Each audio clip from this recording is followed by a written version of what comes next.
Hiya folks, my name is Cleo. I'm a lifelong reader based out of Dublin, Ireland, and until this March, I hadn't read a book since February of 2023.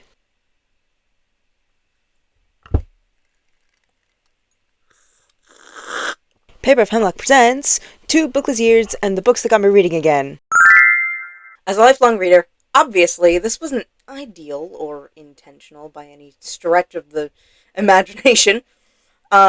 University took up a lot of time, still does, and my health has been declining rapidly. Yay! And I've only just started seeking treatment for a lot of my problems. So, we're surviving out here, you know.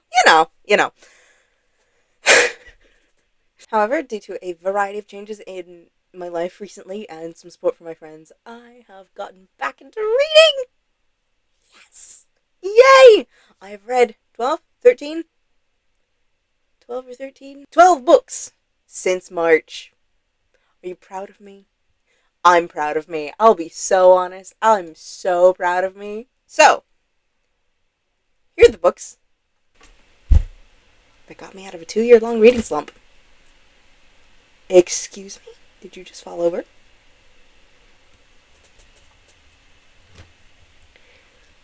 Anyway, like I was saying, the books that got me out of a 2-year-long reading slump. So, let's start with lifestyle changes that changed everything. That's corny. First, I started a new job. Now, this in itself probably doesn't seem like it would help me read more. And these days it doesn't. But, at the time, when I started my new job, it took them a whole week to get my laptop set up. So I had no way of clocking in, clocking out, doing any work or anything for a week. So I would just come into the office and sit around, basically. And so, what the hell else am I going to do but read some books? Because I was bored out of my... I'm not going to swear. Bored out of my ever-loving mind. So I figured, why not? There were books I was meaning to read. So I figured I'd read them. Right? Right. So, the books that first got me out of my reading slump, by being the books I read while waiting for work to get in motion and actually do their jobs, was The Undetectables and the Paranormal Surveyors Ireland Investigations. I have both of these books. This one's I have physically. The second book, I have on an ebook because I couldn't get a copy. I was too impatient to get a physical copy. I have physical copies of both the Undead Complex and the Undetectables. However, I have lent my copy of the Undetectables to a friend, so I do not have it currently. We're going to use this as a stand-in. So, me, bored out of my mind, going, I should read something. That would be fun, right? That would be fun. Picks up this, reads this from the hours of 11 a.m. to 3 p.m. Goes, okay. I want to read the Undetectables, but my friend still has my copy. So I pick up the audiobook. My dad has been begging me to use the credits on his Audible account, so I guess I'm doing him a favor. I'm doing him a favor, guys! Come on! I'm doing him a favor.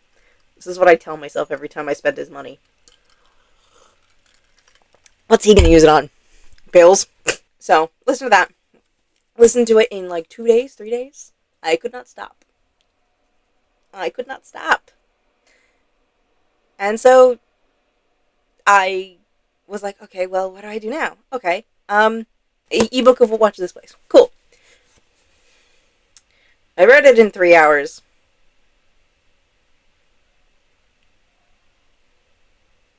Okay. Fine. Undead Complex. Read it in 3 days? 4 days? Okay. Great. blasted through these books. It helps that I'm actually friends with these authors, and I could incessantly whine and moan to them about what they were doing to the poor sweet babies in these books the whole time.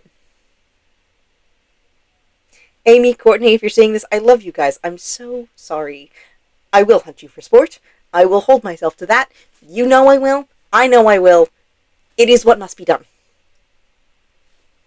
These two books, these two series, I should say, fall into like paranormal mystery, crime thrillers. They really bridge the gap between two genres that I really, really love, which is fantasy and crime novels. I love a crime novel. Oh, I love a crime novel. I love a crime novel. If I could read only crime novels, I would. If I could read only fantasy novels, I would. However, I love both genres too much to only read one of them. So, here we are. Best of both worlds. Something that I like about both of these authors is that they're just irreverently funny. They're deeply comedic. Their writing doesn't take itself too seriously. They take their work seriously as people. Them as people, they take their work seriously. But their writing style does not take itself too seriously, and I love that. But the writing style itself does not take itself too seriously. They're very comedic books, they're very funny books, they're very silly books, and I am dying for book 3 of both of these series to come out. I have been so goddamn annoying to both of them. I'm so sorry about getting the third books now. About speeding up time, getting them today instead of next month. It's fine. It's fine. I'm not sitting on the edge of my seat. Not at all. No. No, I'm not waiting desperately for the next books to come out. Not at all. It doesn't help that Amy constantly posts about content, like events that happen in the next book on her story. Sometimes, specifically to piss me off. So, I simply suffer while waiting for these next books to come out. However, after all of that, after my laptop was set up and everything, you'd think, well, maybe she wouldn't have any more time to read, would she? Maybe. Excuse you. I'm talking. Unruly children, I swear they are. Once my laptop was set up, you'd think I wouldn't have any more time to read anymore, which... We're not going to talk about my sleep schedule. That's none of your business. If you follow me on Instagram, you know what my sleep schedule is like. Also, shameless self-promo, go follow me on Instagram. I post all my book reviews there. I'm also a cosplayer, so I post all of my cosplay photo shoots there, when I remember to. Which is rarely. It's fine. I'm very much enjoying having the drink here as a prop. It's very amusing. It helps that it's tasty. Once we're got my laptop all set up, surely there would be nothing else. There would be no other time. No more time. No more time. This is a lie. I still read during work. Man, I'm an intern. Sometimes they give me work that can be done in 2 hours, and then I'm like, well, what else do I do with my time? Time to read. Or I'll listen to audiobooks as well. Currently, this is not part of this list. This is a separate thing about listening and reading. What I'm currently listening to right now on my commute to work and back is the House Witch series by Delamac. I am enjoying it greatly. It's very much a comedy, and it's much more in line with some of the next 2 books that I'm going to be talking about. Because it's just incredible. I love it so much. I love it. I love it. I think that they're fun. They're very fun. And I greatly enjoy the world. It's just some fun, silly little audiobook for me to listen to on my way to and from work. It helps that I'm quite fond of the characters Stella Mac has made. They're very funny. They're very silly. They're very dynamic. I like that. Um, but yeah, so that's like my thing is like sometimes if I don't have a ton of work, I will just read. I've read many, many books while at work. Um, and I'm listening to audiobooks during work or at least on my commute to and from work has been just a lifesaver for getting a little bit of reading in every day. But what I do what I do actually read more than anything else is I've been doing buddy reads. So I've been doing buddy reads with two different people. I've been doing buddy reads with my friend Charlie and buddy reads with my friend Dylan.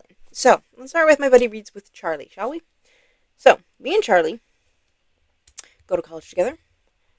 He is my buddy, my chum, my pal. He and I are in a college society together. We're very good friends. We've been friends for years. We're actually committing on a college society together. And we've both always loved reading. And we've both always had very similar tastes in books and such. To the point that when we both expressed we wanted to read Legends and Lattes, this is my special edition. I have a normal edition. I don't know where it went. It's somewhere in my room. For all that I have a somewhat neat backdrop, ignore the bed. Ignore the bed. I know the bed's not neat. But for all I have a neat enough backdrop that I'm not ashamed of showing it on camera, everything you can't see off camera here, Warzone. Warzone. This room is far too narrow for what it is, and it doesn't help anything. Anyway, we started reading Legends and Lattes together. So I definitely read more of this at least once than I should have a week. That we'd agreed to a week because I could not stop. It's fine. But this was the first book, two books, because we also read Bookshops and Bone Dust together. But this was the first book in our buddy reading tradition. We have book club every week. It's very fun. Do we mostly do society admin? Yes. Do we still call it book club? Yes. It's fine. Anyway, Legends and Lattes is a book about a orc named Viv, and her trying to settle down, her trying to find a place to live. She wants to open a coffee shop, and so by God, she's gonna open herself a coffee shop. This book was very fun, very enjoyable. It was very low stakes. I mean, it says it on the cover or on the back or something. On the back of the standard copy, at least, it says something about low stakes, high something. I can't remember. But it says something about that on the back. But I love this book so much. This series has been so much fun. I've enjoyed it greatly. Again, it's another book that very much doesn't take itself too seriously. And I love that. I love a book that doesn't take itself too seriously. I think it's silly. I love a silly little book. So this was the first book that we started with for buddy reading. And this really got the ball rolling on me reading more. Because without this book, I probably would have just stopped. I did actually almost fall into another reading slump after my work stuff got sorted, because I just couldn't see myself. I was very busy at that time. I'm less busy now. But I couldn't see myself having time to read, and I wanted to read. So me and Charlie devised a way to force me to read, because if I was forced to read a book for book club, I'd read it. And so the buddy read began. And it hasn't stopped yet. So, what are me and Charlie reading right now? I'm so happy you asked. We are currently reading The Saint of Steel series by T. Kingfisher. We intend to read all of The World of White Rat, but we started with Saint of Steel. Specifically, we started with Paladin's Hope, which I know it's the third book of the series, but look, we saw two gay people on the cover, and we were like, this is what we want. This is what we need, folks. We need a gay little romance to make us happy. This was right on the tail of Bookshops and Bone Dust, and we were like, we need a little gay book to make us happy again. Rah! So we picked up Paladin's Hope, and currently, and since this, we have read Paladin's Grace. We are on Paladin's Strength, and then we will go on to Paladin's Faith, and then we will be reading Swordheart. I can never remember the name of the other book. Swordheart, and then we will be reading the other two books in the World of the White Rat, the two books about the Clock Tower Wars. I don't know where they don't list them here. They don't list the titles of those two books here. Of that duology here. It's not in here. It just says Saint of Steel, the four Saint of Steel books so far. Swordheart. Nothing about the Clock Tower Boys, or I don't remember the name of the second book. Anyway, doesn't have anything about those two books in there, which I think is weird. Anyway, that's fine. It's fine. We're also going to read some of her horror books when October rolls around. So we're hoping to have the World of the White Rat read by the time October rolls around, so we can read some of her horror books without interrupting our World of the White Rat stuff. But either way, we'll be reading a horror novel of hers or two in October, which will be very fun. This book follows Galen and Piper as they cannot communicate, despite the fact that they are looking at each other with lustful eyes the whole time. They fill me with despair, and actually make me feel somewhat normal about my whole romantic life thus far. Look, if I'm doing better than them, I'm doing great. But the whole series follows the 7 Paladins of the Saint of Steel. Saint of Steel, who has died. This is established within the first book. This is not a spoiler. The Saint of Steel dies, and all of the paladins, priests, witches, all of the members of the religious order of the Saint of Steel, who was a berserker god, go crazy. The paladins kill each other or themselves. The priests all kill themselves. One of them sets fire to the entire temple and burns it in Anakut City and burns it down, leaving there nothing behind. And there are only 7 paladins who come out of this blood frenzy alive. And so it's about each of them finding love. Because they've been taken in by the Temple of the White Rat, which is the White Rat is the god of lawyers and social workers and, the people who fix things. They're the fixer god, shall we say.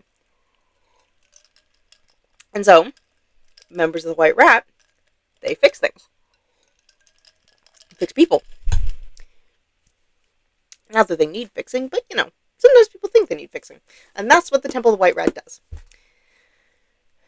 And so, it's about these 7 paladins each getting to find love again and fall in love. There is an overarching story that is going on, but it is very subtle. It is very subtle, and it goes on in very much as a B plot to the romances going on. But I suspect by book 7 it will blow up in everybody's faces, and I'm very excited about that. I cannot wait for it to blow up in everybody's face. It's gonna be so good. This is a series that me and Charlie have been reading. We're on Paladin's Strength right now, which is about Istvan and Clara. And I'm very excited to keep reading. I actually need to read 15 chapters for next Tuesday's book club. So I will have to hammer those out. And by hammer those out, I will mean it will take me 30 minutes. Because I read half of this book, about that much, in an hour. And that was twice as much as what we'd agreed upon reading. And the only reason why I stopped is because I had somewhere to be. I had to go to D&D with the person who I'm buddy reading this last book here with. This last series here with. That was the only reason why I stopped. And so, without further ado, let's talk about the book series that me and Dylan have been buddy reading. The Thursday Murder Club by Richard Osman. I love this series so much. We are on book 3.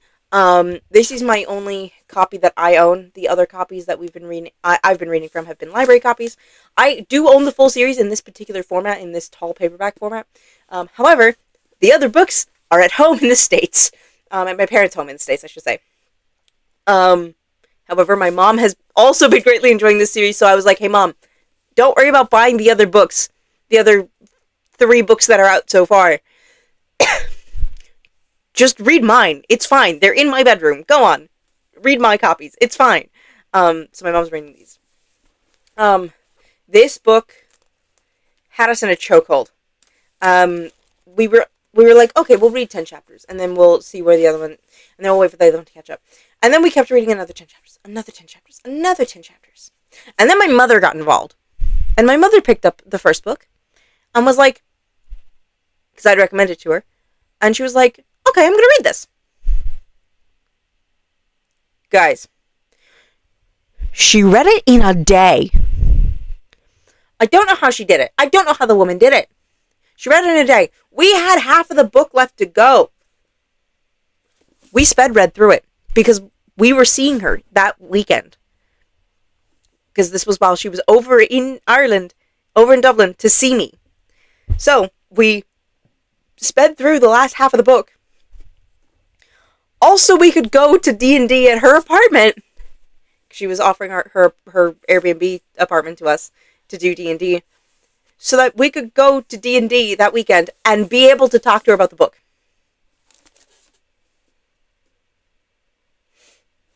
We did it. We did it.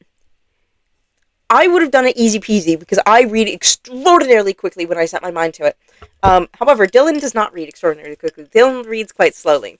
So, the fact that he managed to read half of the book in like a day, shocking. Incredible. It was magical. We read the second book over the course of a few days. That was also delightfully good. Oh, so good.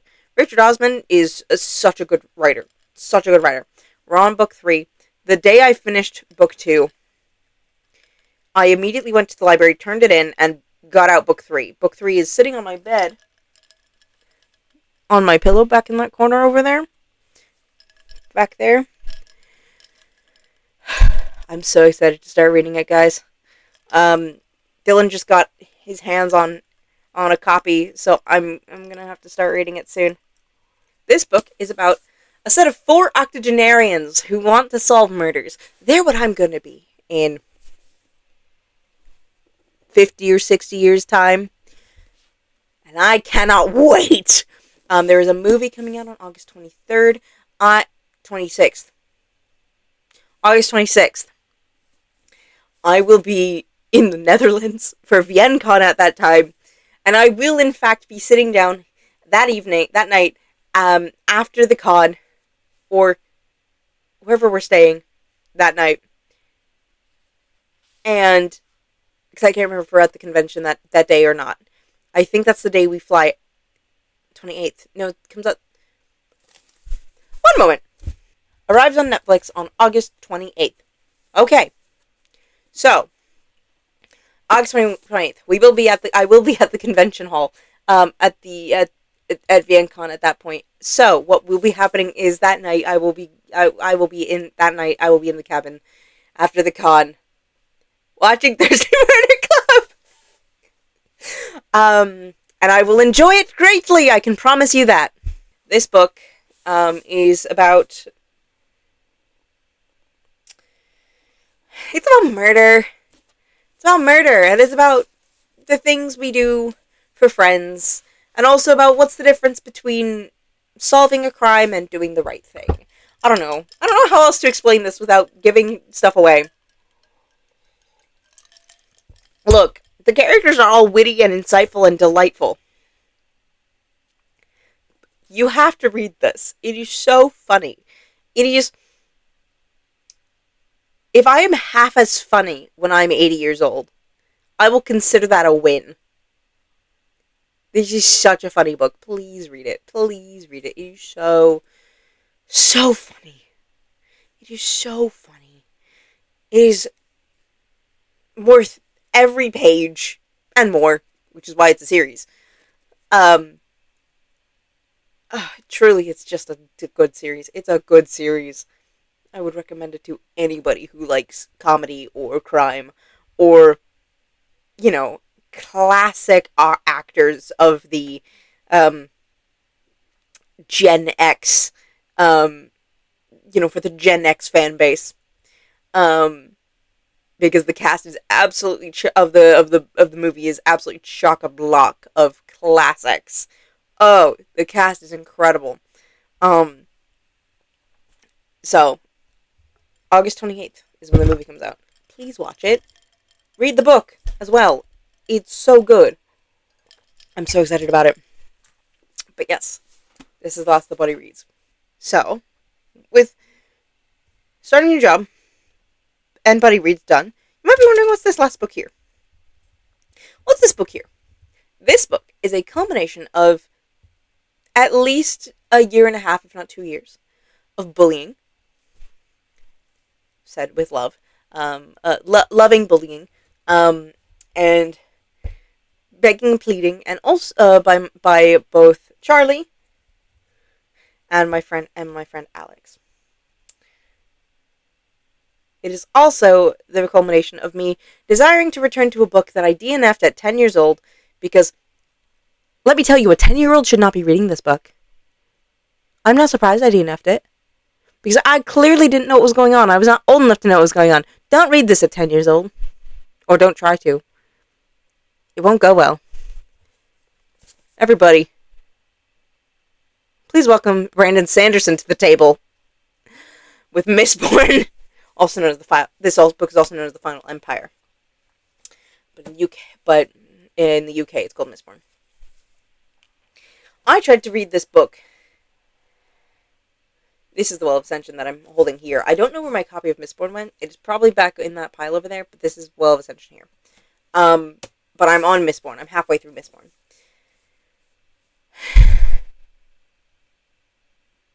I DNF'd Mistborn when I was 10.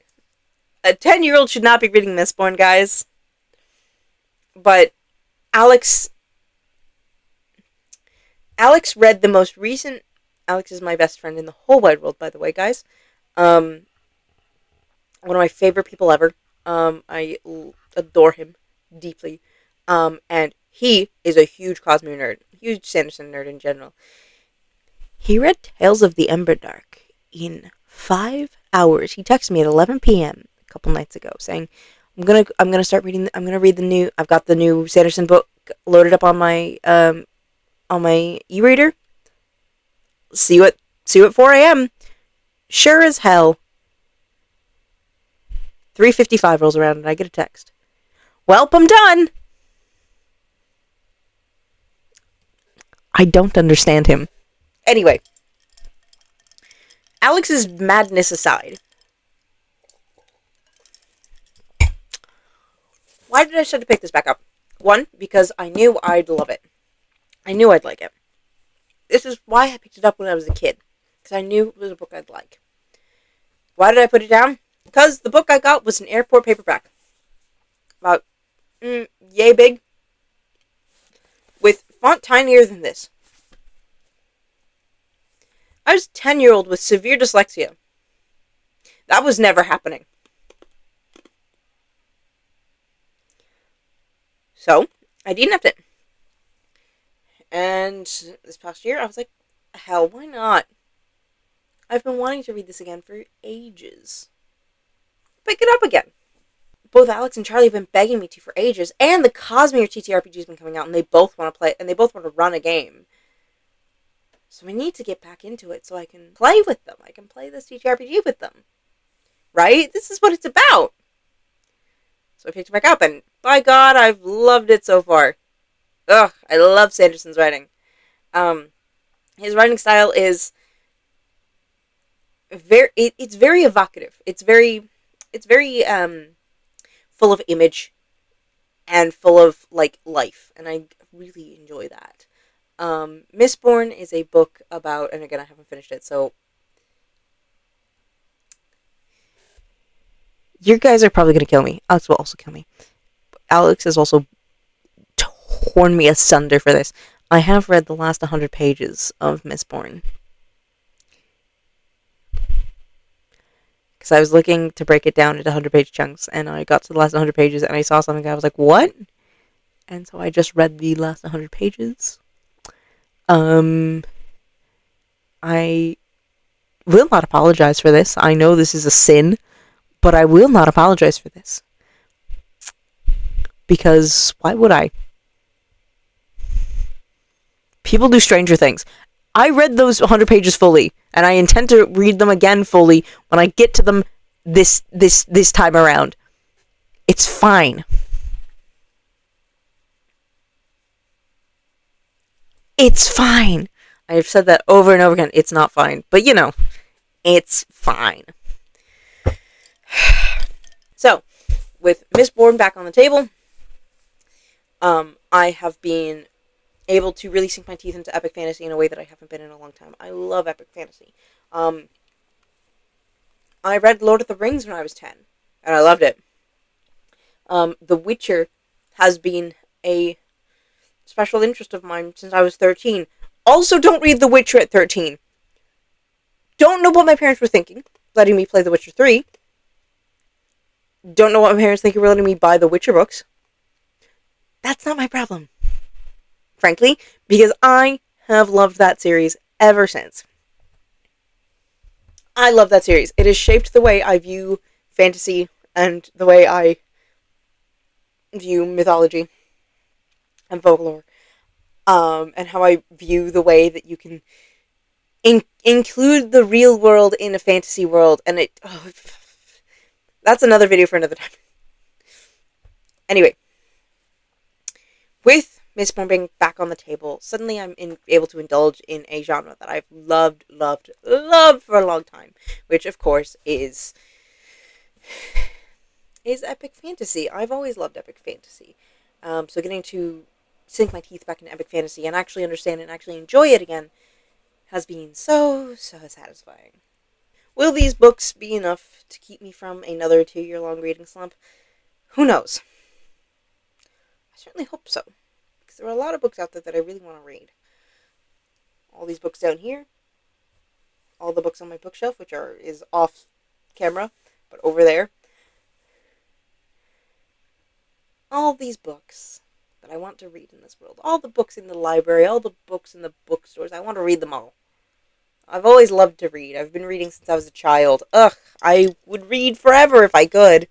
So getting to read again and getting to love to read again has been so good. So enjoyable. I would recommend it to anybody who has, who, maybe fell out of love with reading. I would recommend buddy reading with someone. Something low stakes, something easy. And also, remember, an easy read does not mean it's lacking in value or it's bad. Easy means it's exactly what it was meant to be. Easy. I don't think that T. Kingfisher set out for the Saint of Steel series to be hard to read. Right? And yet, the series touches on the concept of grief, loss, faith, recovering from loss, addiction, coping mechanisms, good and bad, trauma, how trauma influences the way you interact with people. This series has a lot of deep and dark content in it, and deep and dark themes in it. It's also they're also fluffy little happy-go-lucky, happily ever after romantic jaunts. Just because something was easy to read does not mean it wasn't worth reading. Read something easy. You will enjoy it. It will make reading fun again. Don't just jump back into Mistborn. Start with the Saint of Steel. You will thank yourself later. And maybe you'll thank me too. If you're struggling with reading, try a different format. Try something easy. Do you normally read physical books like I do? I am a sucker for physical books. I couldn't read ebooks for a long time. Tried a different medium. I tried audiobooks. I tried ebooks. And they worked. They helped so much. They helped me so much to be able to read again. Change format. Change genre. There was a time in which I never would have touched something so silly and fluffy as any of these books. Crime thrillers is something relatively new for me to be enjoying. I didn't really read a lot of crime thrillers as a kid. I read a lot of fantasy and science fiction. But my mom loved crime thrillers. My mom loves crime thrillers.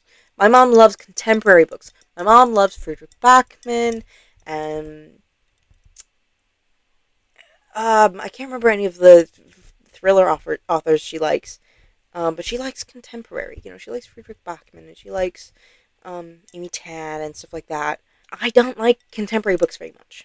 Would I read them? Sure. But I tend to read them if my mom reads them. I would never pick one up on my own. Try a different genre. I loved The Joy Luck Club by Amy Tan. I have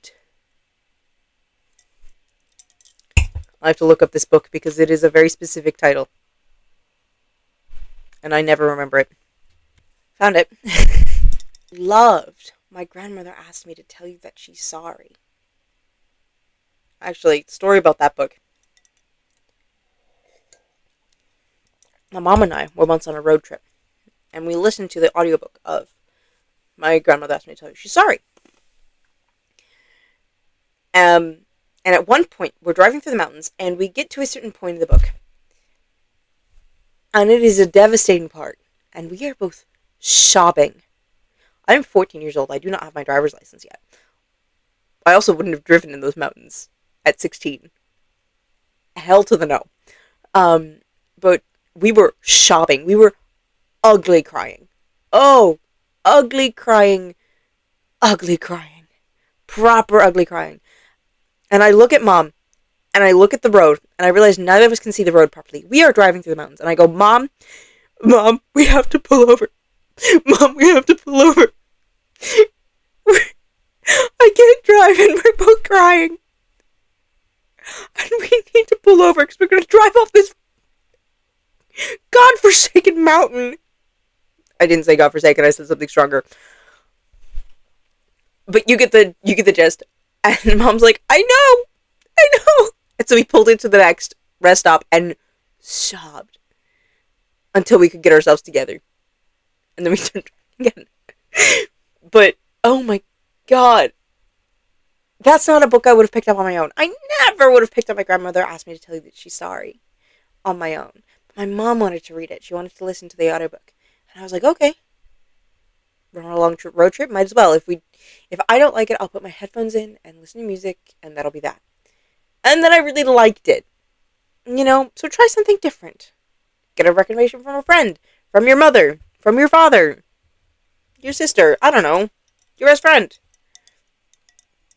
Some guy on the street. Don't actually do that. You don't know those people. But, get a recommendation from someone you know. Because, it's quite likely that when someone gives you a recommendation, they're both going to be considering what they like and also what they know you like. So, my mom knew I would like My Grandmother Asked Me to Tell You She's Sorry because she knew I would resonate with it. She also knew it was a genre I'd never read on my own. So she knew she had to bring it up and bring it to me as a book to read. And so she did. And it turned out very good. If you were in a position like I was of having a really long reading slump and just not being able to get out of it, there are things to try. You won't be stuck forever. You won't be without words forever. Also, please remember, reading fanfic still counts as reading. You're intaking words on a screen, yeah, but okay, consider it an e-reader. Cool, congratulations, that's a book now. Or a novella. Or a book. We've all seen those 100 chapter 500,000 word fics on AO3 before. Let's be real. We've seen them. We've all read them. Read them. Keep reading. That was how I kept reading fanfic. It was a way for me to engage with media and engage with the themes of media that I enjoyed without getting invested in new characters. Sometimes that's all you need to stay invested in characters you already know. That's okay.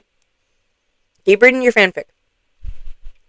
No matter what your parents say, or your friends say, or society says, that's real reading. Especially if it's those long Sanderson-length novels. That's definitely real reading.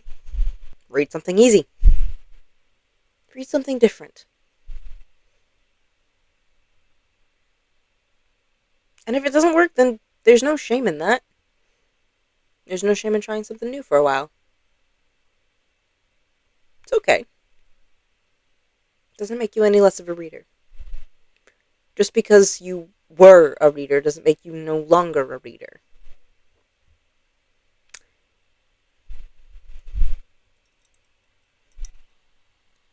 Reading is how you approach media and approach the world.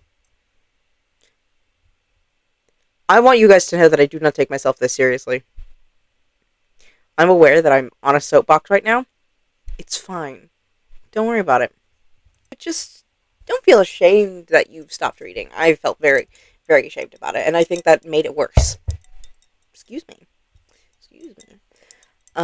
I think feeling ashamed about the fact that you're struggling to read, that you're struggling to engage with the written word or content in general, or media in general, that's not something to be ashamed about.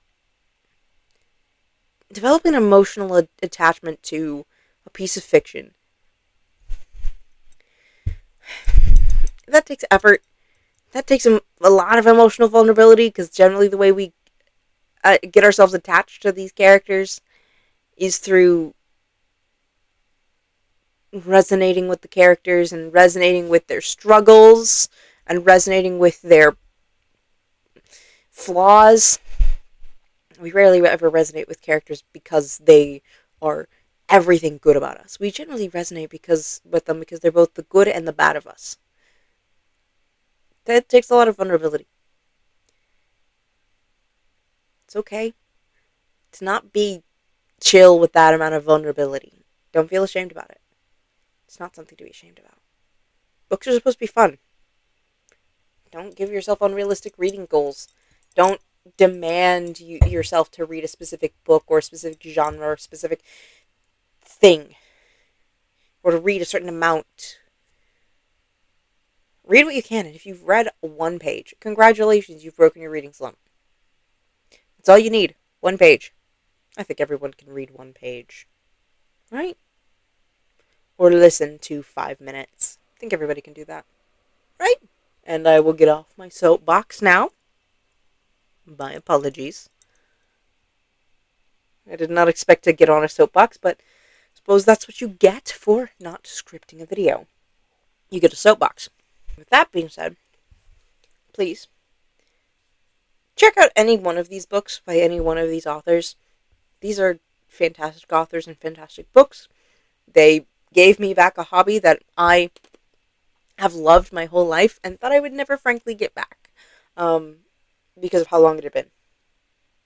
So please, check out these authors. Check out these books. They're very good. They're very fun. I will have all of the names of all the books in all these series below, along with the authors. Please check them out. They are so good, so good. That being that, thank you for watching. Please, ooh, God, this is so cringe. I just realized how the phrase I'm about to say just rolls off the tongue so immediately, and I really need to stop watching. I really need to stop watching so much YouTube. Please like, share, subscribe, and follow me on all my social media.